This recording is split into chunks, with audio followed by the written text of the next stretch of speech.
Good afternoon in Islamabad, good morning in Europe, good evening in Asia. Excellency, Prime Minister Imran Khan, welcome, and also to His Excellency Finance Minister Sheikh, a special welcome to both of you. It is great to see you, Prime Minister, but also all the guests that have called in. Global CEOs, CEOs from the region, everyone having a keen interest in the path forward for Pakistan.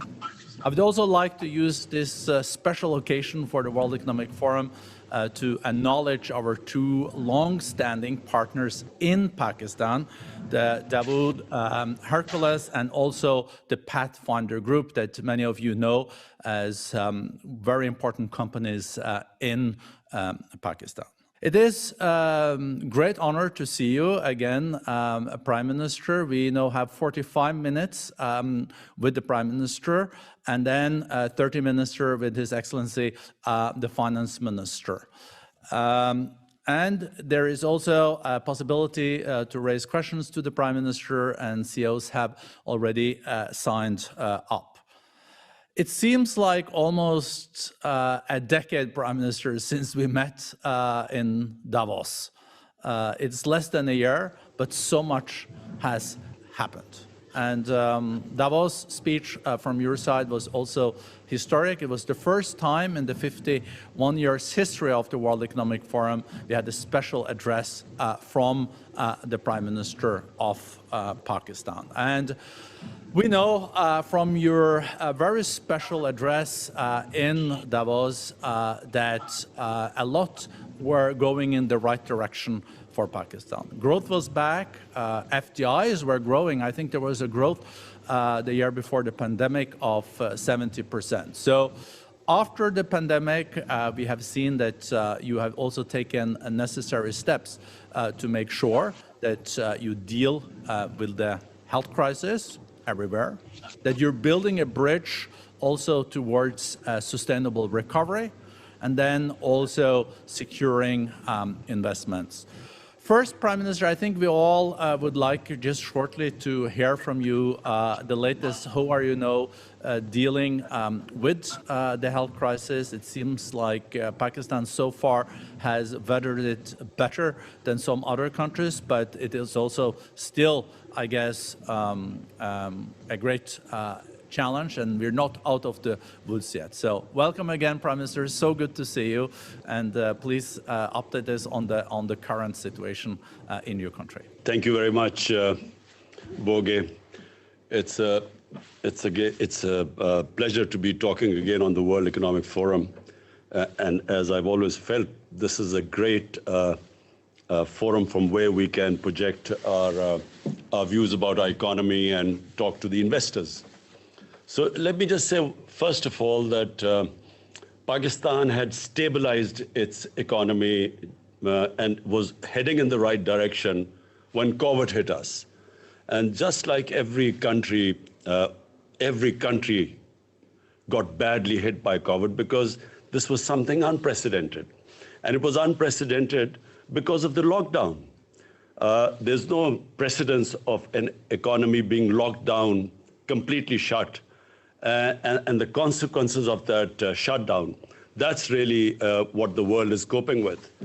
So for us, it was not just a question of curtailing the virus, but it was also stopping our people dying from hunger. And we very quickly realized that when you lock down an economy, you have to take care of those people who are daily wagers, whose family depend on their earnings on a daily basis or a weekly basis. And if you lock the economy down, not only these people get affected, but secondly, those people, who are in the informal sector, like the labor in Pakistan's labor, 80% is in the informal sector, so we have no record of them. So unlike the US, where you could send money to their bank accounts, we couldn't do that. So we quickly realized that we could not impose a lockdown like the one imposed in Europe or in China, we realized that we had to go for a smart lockdown. In other words, have spot the hotspots and lock them down, but do not really have a strict lockdown, because you can't lock down hungry people. So that worked. We opened up our economy quicker than others. We never locked down the agriculture sector, which was basically rural. We opened up the construction sector, which was in the cities. And because it was mainly outdoor, there was no spread because opening up the construction sector. And then we had a cash program where we gave about 15 million families were given cash handouts. And it was one of the best programs, and that really saved us from the worst effects of the lockdown.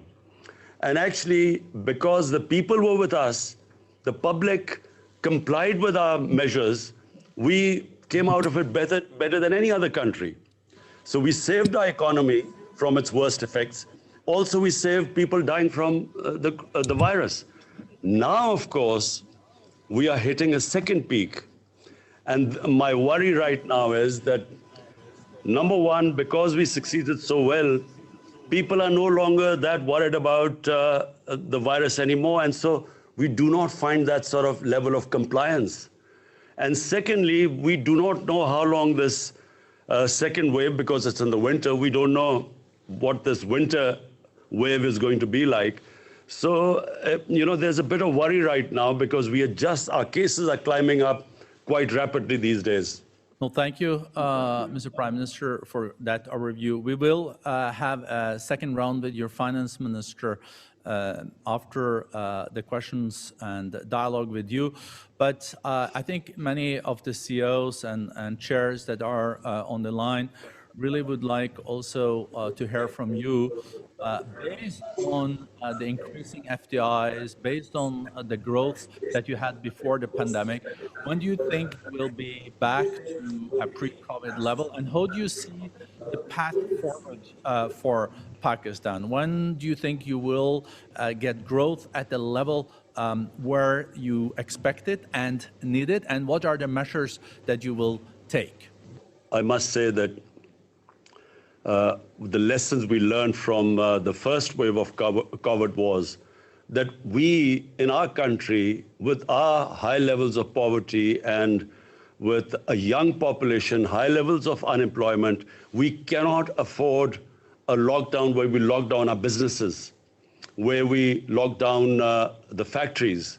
So we have taken a policy decision that we are going to keep the businesses and the factories which employ people. We are not going to lock them down. We are going to only lock down the non-essential, in other words, public gatherings and so on, where our economy doesn't get hurt, because we feel that the consequences of hurting our economy on the people is going to be far greater than the effects of the virus. Now, the two challenges we faced, the two biggest challenges, one was the fiscal deficit. When we came to power, it was the biggest ever fiscal deficit in our history. And second was the current account deficit, the external deficit. And that also was a record deficit. So the first year and a half really was stabilizing the economy to bring these deficits down. So cutting our expenditure, improving governance, and then improving the tax collection to remedy the fiscal imbalancing. And secondly was cutting down on our imports and trying to stimulate our exports, stimulate remittances into Pakistan, because that forms a considerable part of our foreign exchange earning. Foreign direct investment, which was improving, and fortunately is improving again. And then also clamp down on money laundering. Now, this is a big problem in the developing world, where illegal, illicit flows of money leave our country to offshore accounts and so on. This illegal money. So we clamp down on that too. As a result, after 17 years, the last quarter, we had a current account surplus. This is after 17 years, so this was a big achievement, and which reflected on the stability of our currency, because we have our currency is now floated and it's on a market-based exchange rate. So our current currency stabilized, in fact, gained in the last few months. And our exports started increasing because previously our exchange rate was artificially kept high. As a result, the exports went down, and we had the biggest trade gap of $40 billion between import and exports. So our exports started improving. We also gave incentives to the export industry, to the industry in general. And so we are seeing, compared to all the other countries who've been hit by COVID, Pakistan is that fortunate country where our stock exchange shows that the business community has confidence in us. Our exchange rate reflects that. We have now cement sales are highest in our history, which means that the incentives given to the construction sector have worked. So the construction sector is on the move, which means more employment. Our textile industry at the moment is running full. The hub of the city, which is the hub of the textile industry, Faisalabad, they're short of labor right now. So the measures we took first stabilized and now are heading in the right direction. Of course, I say this because we do not now know, and we are praying that the second wave of COVID does not really make us take those measures which affect this right trend, the country which is heading in the right direction. Thank you so much, and also congratulations on these achievements under very, very difficult circumstances. We know that one of the major structural initiatives that you have taken is the CPEC, this China-Pakistan Economic Corridor. I learned that there is even now going to be built a high-speed train from Peshawar to Karachi. We also know that there will be a second phase in this initiative. So, Prime Minister, maybe share with us how important is the CPEC, and are you at all concerned that this can be too much, so you're not diversifying, or is this really, really the way to go? First, let me just clarify that CPEC is not exclusive to just China. CPEC is, first of all, it started with connectivity. It was a transport, a road network which connected various areas in Pakistan. Secondly, it was about power generation. We were short of power, so we needed power generation, to fuel the growing population and the growth rate. So now the second phase of CPEC is more than connectivity. It is special economic zones which we are opening up with special incentives there. It is about agriculture, where we really need help from China because their productivity in agriculture is much higher than in Pakistan. And it's about also these technology institutes which we want help from China because of digitalization of Pakistan, improving our e-commerce. So we need skilled labor for that. So that's also part of CPEC. But mainly it is about connectivity. It connects Pakistan to China, which is one of the biggest markets. It is also, you talked about the railway. First time in Pakistan's history, we are modernizing our railway. And it will completely revolutionize railway travel in Pakistan, which is called the ML1. And it connects Karachi right up to Peshawar. And the next phase, we want to connect it right through Afghanistan to Uzbekistan. So it will connect us to China. And also, we hope that there will be an east-west. Unfortunately, with India right now, we have a problem. And we hope that this will change with a new government, which is a moderate government. We have where we can resume normal relationship with India. But with Iran, if sanctions are lifted there, we then have a north to south, east to west connectivity, and Pakistan's special strategic location connects it to the biggest biggest markets, as well as the energy corridor. So we are really very well placed, and CPEC is a great opportunity to now move forward from here. And as I said, it's not exclusive to China. Anyone can become part of the CPEC. No, thank you so much. You're now touching also on the geopolitical positioning of your country. It is crucial in South Asia, but is also very much connected to the Middle East, but also Central Asia, that is such a growing region. I think we all are wondering, how do you see the development between the G2, the US, and also China, the two largest economies in the world? And I guess you already commented on President-elect Biden's and his new administration. Well, one is the China-US relationship, which obviously we have no role in this. But if we would like this to be a complementary rather than a confrontational relationship, and that would suit us well. You do not want to be in a position to take sides. It would be great if, and for Pakistan, it would be very beneficial if this was a trading relationship between the two giants. But you see, the key for us right now is Afghanistan. It's after a long time that there is a prospect of peace.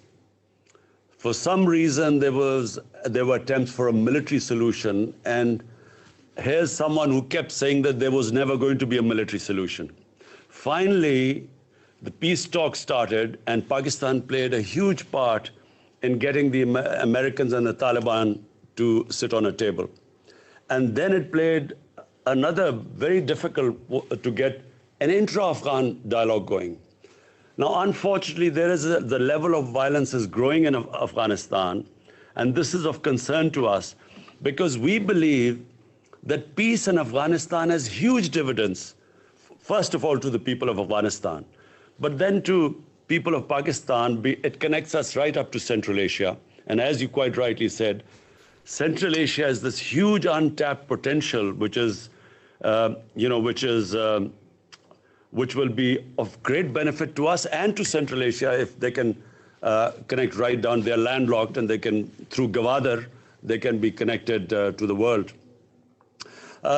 So the great hope here is that these talks succeed and there is peace in Afghanistan. And apart from anything else, the tribal belt of Pakistan, the strip of land adjoining Pakistan and Afghanistan, they were devastated by the war on terror.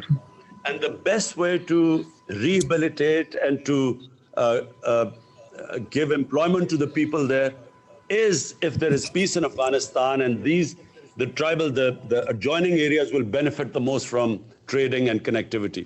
Your historic visit to Kabul, you were just there, and as you said, violence is again increasing. But you think because of the changes now, we will lose momentum in the peace talks between the Afghan government and the Taliban, or do you think it's still such an interest to make this happen that we will see a successful outcome? And we also know that the winter season is not the most violent season. So maybe we can go into next spring with the result on the table? If someone asked me what was President Trump's greatest achievement, for me it is this resumption of the Afghan peace process. I feel that it was a great achievement of his because he literally forced this peace process to take place. And, the fact that after so many years, there's a dialogue going on, no matter how difficult, and it was always going to be difficult. The longer the conflict, the harder it is to bridge that divide which that conflict creates. So I feel that President Trump did a great job here. And I'm convinced that President-elect Biden is not going to reverse this because there is no other solution. I mean, there is only one way forward. You can't have a conflict going on for 19 years and no result and expect that you keep doing the same thing over and over again and you expect a result in the next 19 years. So therefore, I think everyone will be trying to push this peace process. No, thank you so much. And we know it means a lot to Pakistan, but of course, mostly for the Afghan people. And we know all the resources that are in this country, provided there is peace.